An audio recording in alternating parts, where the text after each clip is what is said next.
నమస్తే అండి అందరికీ. మనం భగవద్గీత 2వ అధ్యాయము 14వ శ్లోకం చదువుకుందాం ఈరోజు. పద్మప్రియ గారు చదువుతారా?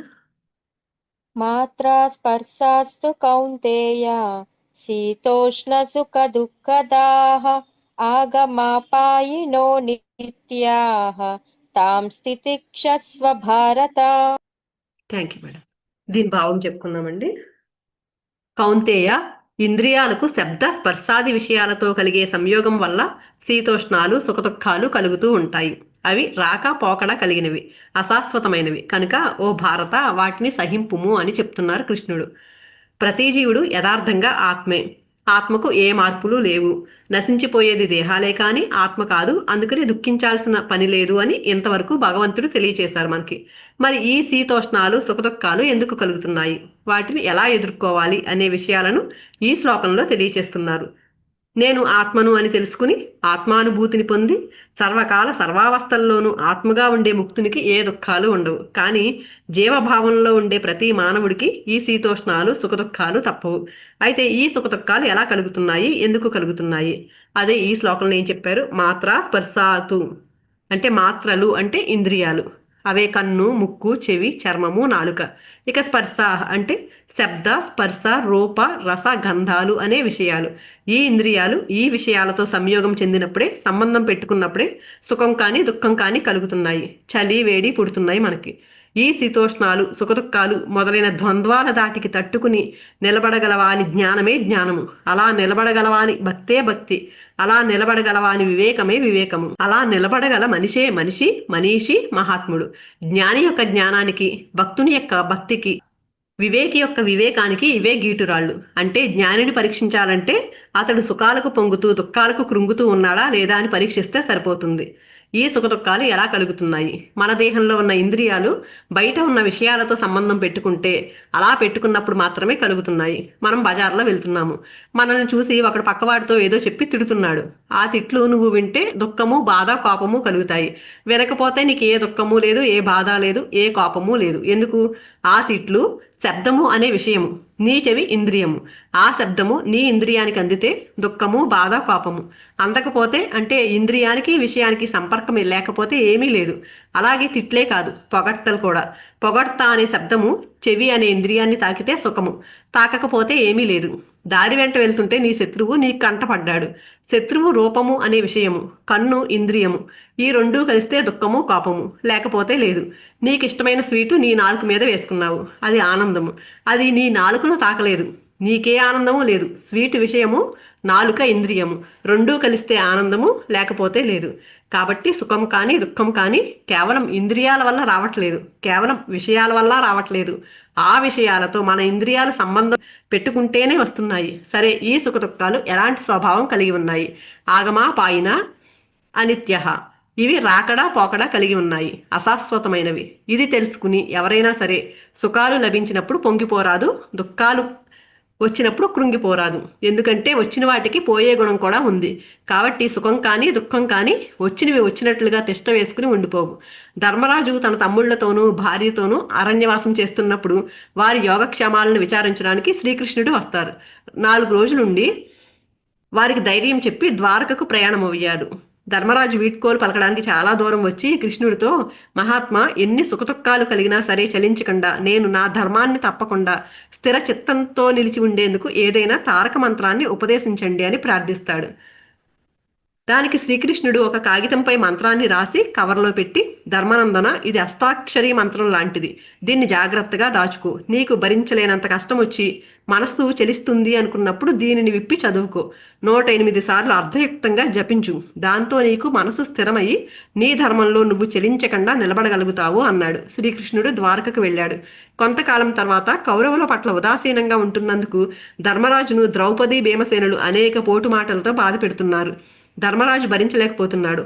ఆ సమయంలో శ్రీకృష్ణుడు ఇచ్చిన కాగితం గుర్తుకొచ్చి దానిని తెరిచి చూశాడు. అందులో 8 అక్షరాలే ఉన్నాయి. ఇది ఇలాగే ఉండదు అని. అంటే ఈ వచ్చిన కష్టము శాశ్వతంగా ఉండిపోదు అని. వెంటనే అర్ధయుక్తంగా 108 సార్లు జపించాడు. అంతే, తన మానసిక వ్యత అంతా అంతమైంది.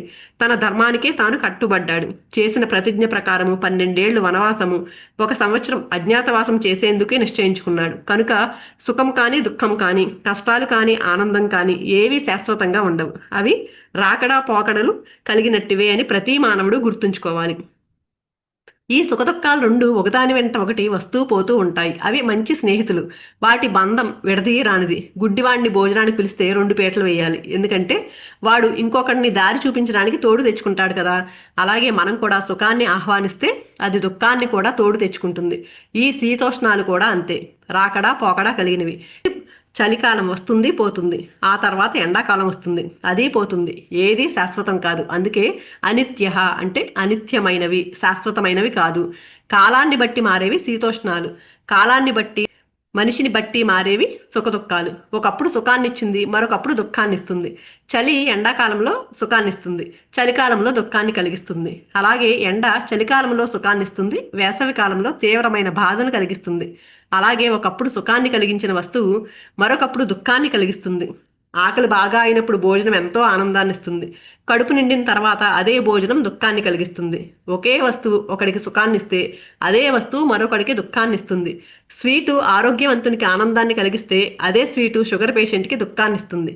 కనుక సుఖదుఖాలు అనిత్యమైనవి. మరి వీటితో ఎలా వ్యవహరించాలి? ఒక స్వీట్ తింటున్నాం అనుకోండి, అది చాలా ఇష్టం మనకి. అలా అని ఇష్టమని వరుసగా ఒకదాని తర్వాత ఒకటి ఒకదాని తర్వాత ఒకటి 10 స్వీట్లు తిన్నామనుకోండి, 10వ స్వీట్కి ఏమవుతుంది, మనకి ఒక వెగట్ వచ్చేస్తుంది.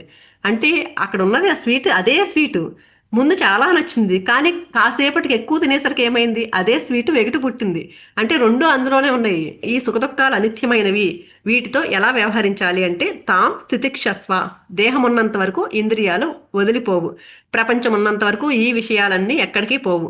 ఇంద్రియాలు విషయాలతో సంబంధం పెట్టుకున్నంత కాలము ఈ సుఖదుఖాలు తప్పవు. మరి ఎలా? వివేకైన వాడు వాటిని తట్టుకునే ఉపాయం నేర్చుకోవాలి, తితిక్ష అలవర్చుకోవాలి. సముద్ర స్నానానికి వెళ్ళిన వాడు అలలు తగ్గిన తర్వాత స్నానం చేద్దామని కూర్చున్నాడంట. అలలు తగ్గేది లేదు, వీడు స్నానం చేసేది లేదు. అలల దెబ్బ తప్పించుకుంటూ స్నానం చేసే నేర్పు కావాలి. ప్రపంచంలో ఎండ లేకుండా వాన లేకుండా చెయ్యాలి అనుకోకూడదు. గొడుగు అనే ఉపాయంతో నీ పని నెరవేర్చుకోవాలి. దారి నిండా ఉన్న ముళ్లను తొలగించాలి అనుకోరాదు.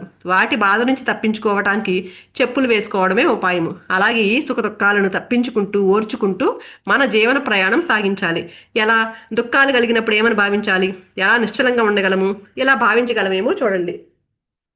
మనకి దుఃఖం కలిగింది అంటే మనం పూర్వంలో చేసుకున్న పాపం ఖర్చు అయిపోతుందని, మనకి సుఖం వచ్చింది అంటే మనం పూర్వంలో సంపాదించుకున్న పుణ్యం ఖర్చు అయిపోతున్నది అని గుర్తు చేసుకుంటే, పాపం ఖర్చు అయిపోతున్నందుకు సంతోషించాలి, పుణ్యం ఖర్చు అయిపోతున్నందుకు బాధపడాలి. కాబట్టి కష్టాలు దుఃఖాలు వచ్చినప్పుడు నవ్వుతూ ఉండొచ్చు.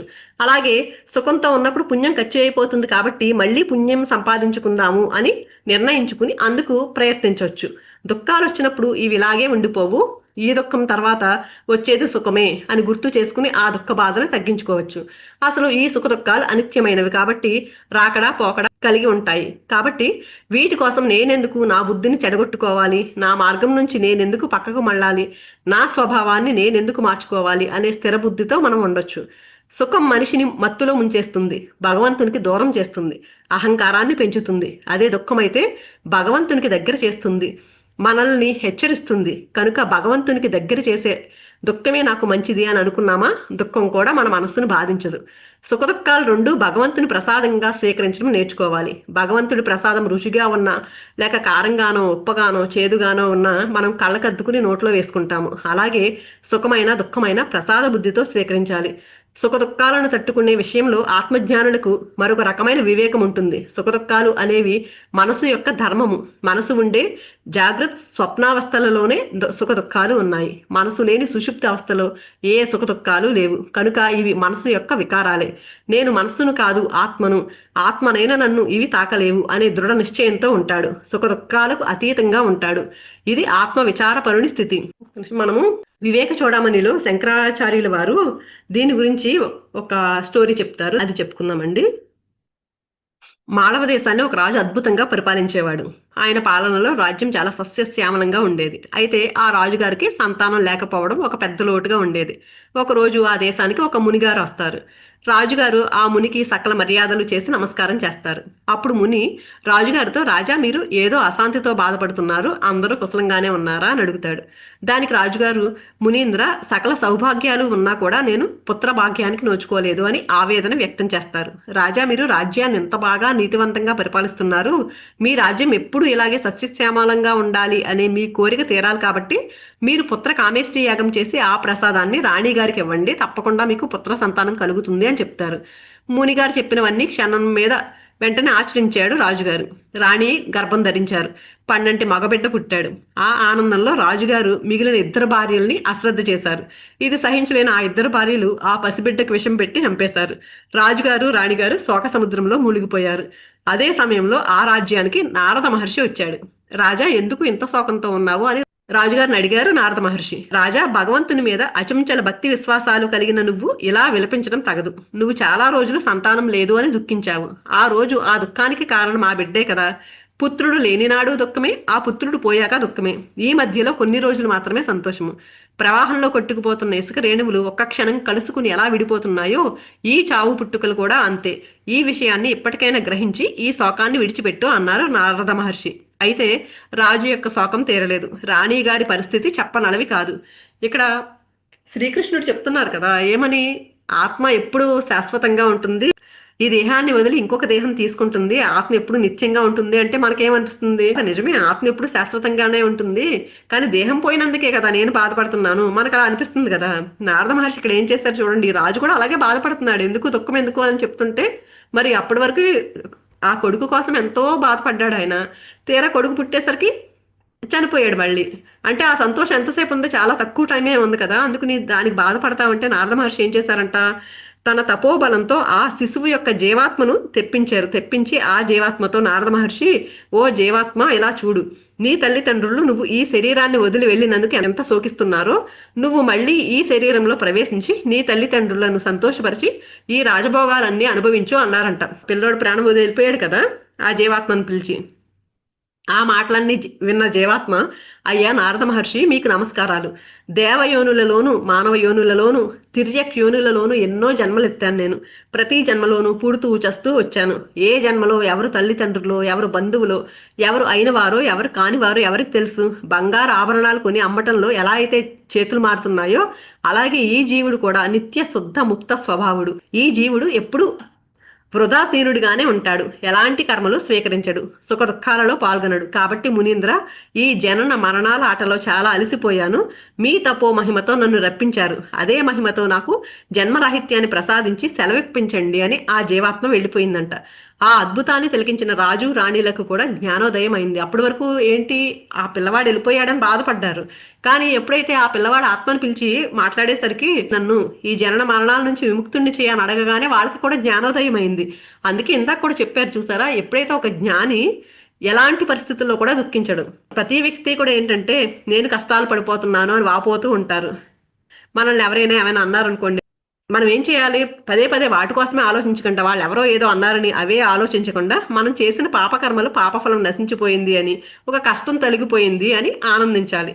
ప్రతి వారు కూడా ఇలాగే వాళ్ళ కష్టాలను ఇష్టాలుగా స్వీకరించడం మొదలు పెడితే అసలు కష్టం కష్టంగానే అనిపించదు. అంటే వీటన్నింటి ద్వారా మనం తెలుసుకోవాల్సింది ఏంటంటే, నేను అనే భావాన్ని విడిచిపెట్టి ఆత్మే పరమాత్మ అనే భావంతో ఎప్పుడైతే ఉంటామో అంతా ఆత్మమయమే అనే అనుభవం మనకి వస్తుంది. అది ఎలా అంటే, మనకి తితీక్ష గురించి కూడా చెప్పారు కదా. తితీక్ష అంటే ఏంటంటే, ఇతరుల వల్ల మనకి కలిగే దుఃఖాలను ఓర్చుకుంటూ శరీరంలో ఓర్పు, సహనము, పటుత్వము, బుద్ధి కలిగి ఉండి కూడా మనం ఎదుటి వారి మీద ప్రతీకారం తీర్చుకోవాలి అనే భావనతో పరుష వాక్యాలతో వాళ్ళని దూషించకుండా సహనంతో వ్యవహరించడాన్ని తితీక్ష అంటారు.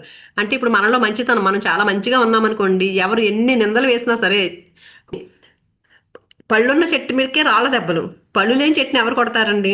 అలాగా మనలో మంచితనం ఉందనుకోండి, ఎవరు ఎన్ని నిందలు వేసినా సరే మన వాల్యూ తగ్గదు.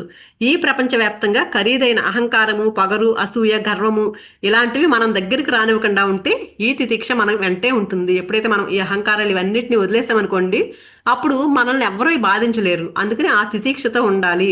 చాలా మంది సంసారంలో వచ్చే చిన్న చిన్న విషయాలనే పెద్దవిగా చేసుకుంటూ భయంకరమైన మనోవేదనకు గురవుతూ, బాబోయ్ ఈ బాధలు నేను పడలేకపోతున్నాను, ఎక్కడికైనా పారిపోవాలనిపిస్తుంది, నన్ను ఇలా అన్నారు వాళ్ళు, నన్ను అలా అన్నారు, వాళ్ళు నాశనం అయిపోతారు, నా కంఠంలో ప్రాణం ఉండగా నేను వాళ్ళని వదలను, వాళ్ళ మీద కక్ష తీర్చుకుంటాను అని ఆవేశంతో కోపంగా ఏవేవో మాట్లాడుతూ ఉంటారు. ఇలాంటి ఆవేశాల వల్ల మనం ఆరోగ్యము మనశ్శాంతి పోవడం కాకుండా మితిమీరిన భోగభాగ్యాలు కలిగి ఉన్నామన్న అహంకారంతో మనం హద్దు మీరి ప్రవర్తించామనుకోండి, దాని ఫలితం చాలా తీవ్రంగా ఉంటుంది. ఎందువల్లంటే ఈ భోగ భాగ్యాలు పాము పడగల లాంటివి. మనం కనుక వాటిని పద్ధతిగా ఉపయోగిస్తే మనకు పడగ పట్టి నీడనిస్తాయి, లేకపోతే పగ పట్టి కాటు వేస్తాయి. భోగ భాగ్యాల్లోనే ఉంది. భోగి అంటే పాము, భోగము అంటే పడగ. అందుకని డబ్బు ఉందనో లేకపోతే ఏదో ఉందనో అహంకారం చూపించకుండా ఈ తితీక్ష అనే గుణంతో, ఓర్పు సహనము ఈ గుణాలతో ఎవరో ఏదో అన్నారని వాటిని పట్టించుకోకుండా ఉండడమే తితీక్ష అంటే. ఇంకా ఈ శ్లోకంలో ఏం చెప్తున్నారంటే, అర్జునుడిని కృష్ణుడు కౌంతేయ అని, భారత అని 2 విధాల సంబోధనలు ఉన్నాయి. కౌంతేయ అంటే కుంతి కుమార అని, ఇది మాతృపక్షంగా సంబోధన, అంటే కుంతి కుమారుడు కదా అలా తల్లి వైపు. భారత అంటే భరత వంశంలో జన్మించిన వాడా అని, ఇది పితృపక్ష సంబోధన. ఈ 2 సంబోధనల ద్వారా ఉభయ పక్షాలలోనూ నువ్వు యోగ్యుడవే ఓ అర్జున, నువ్వు తితీక్షను అలవర్చుకోగలవు అనే అభయము ప్రశంస ఇందులో ఉన్నాయి.